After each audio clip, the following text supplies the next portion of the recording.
Bonjour, je suis Annie Lobé, journaliste scientifique, et je voulais vous montrer les champs magnétiques émis par deux types d'ampoules disponibles sur le marché, les ampoules à incandescence et les ampoules basse consommation. Je vais d'abord installer l'ampoule à incandescence.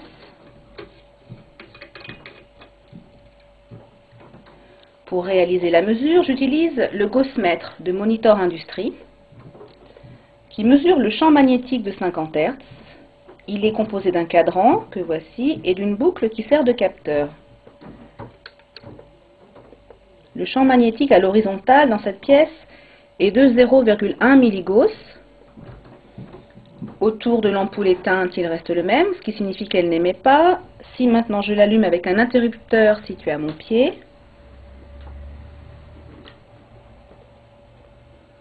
pas de changement, pas d'émission. Si maintenant je remplace cette ampoule à incandescence par une ampoule basse consommation,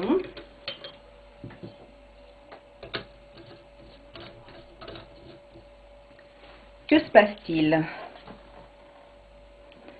Ampoule éteinte, le champ magnétique reste le même, toujours pas d'émission. Si maintenant je l'allume, là c'est très différent.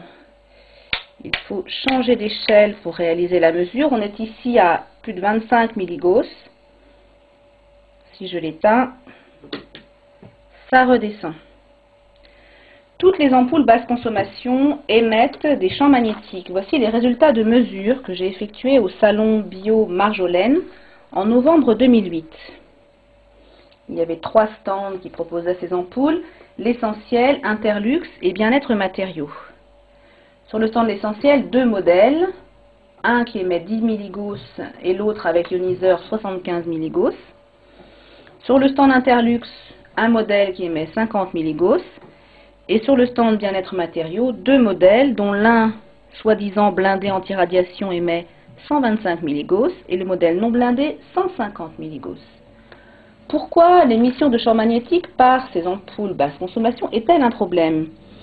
Eh bien parce que ces champs magnétiques ont été classés parmi les cancérogènes possibles par l'Organisation mondiale de la santé et l'Agence internationale de recherche sur le cancer qui a publié en 2002 une monographie sur les champs électriques et magnétiques qui se concluait par la phrase suivante: les champs électromagnétiques de fréquence extrêmement basse sont des cancérogènes possibles pour l'homme. Groupe 2B. Vous voyez, c'est écrit en anglais. Ce document n'a été publié malheureusement qu'en anglais. Ce qui a été publié en français, c'est une autre information sur ces ampoules, le fait qu'elles contiennent du mercure. Publié depuis octobre 2003 par Environnement Magazine, dans un hors-série qui contenait un article sur ces ampoules, qui incitait à consommer ces ampoules, mais se concluait quand même par la phrase suivante: seul bémol, elles contiennent un peu de mercure, un métal toxique, et doivent donc être jetées en tant que déchets dangereux. Le fait qu'elles contiennent du mercure pose également problème quand vous cassez par inadvertance une ampoule chez vous. Donc elles émettent des basses fréquences, elles contiennent du mercure et elles émettent également des radiofréquences, ces ampoules.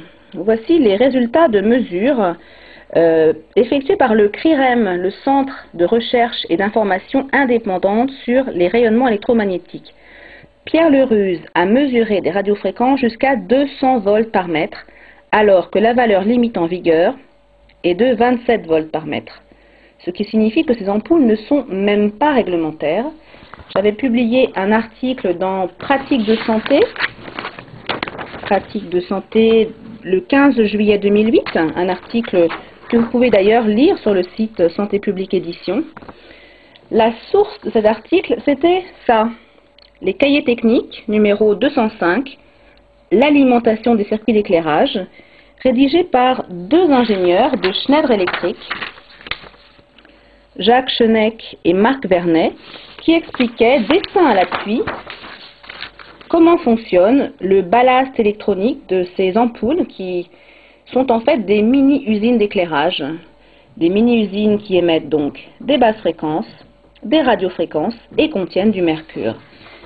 Si vous voulez trouver des solutions éclairage, vous pouvez vous reporter au livre La Fée électricité, qui contient un chapitre, le numéro 14, consacré aux éclairages.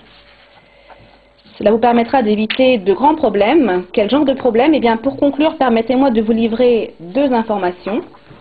J'avais effectué en 2001 un voyage de presse en Guadeloupe, qui avait donné lieu à la publication d'un article dans lequel j'avais écrit « EDF et l'ADEME ont engagé conjointement au début des années 90 une opération de grande envergure sur les lampes basse consommation.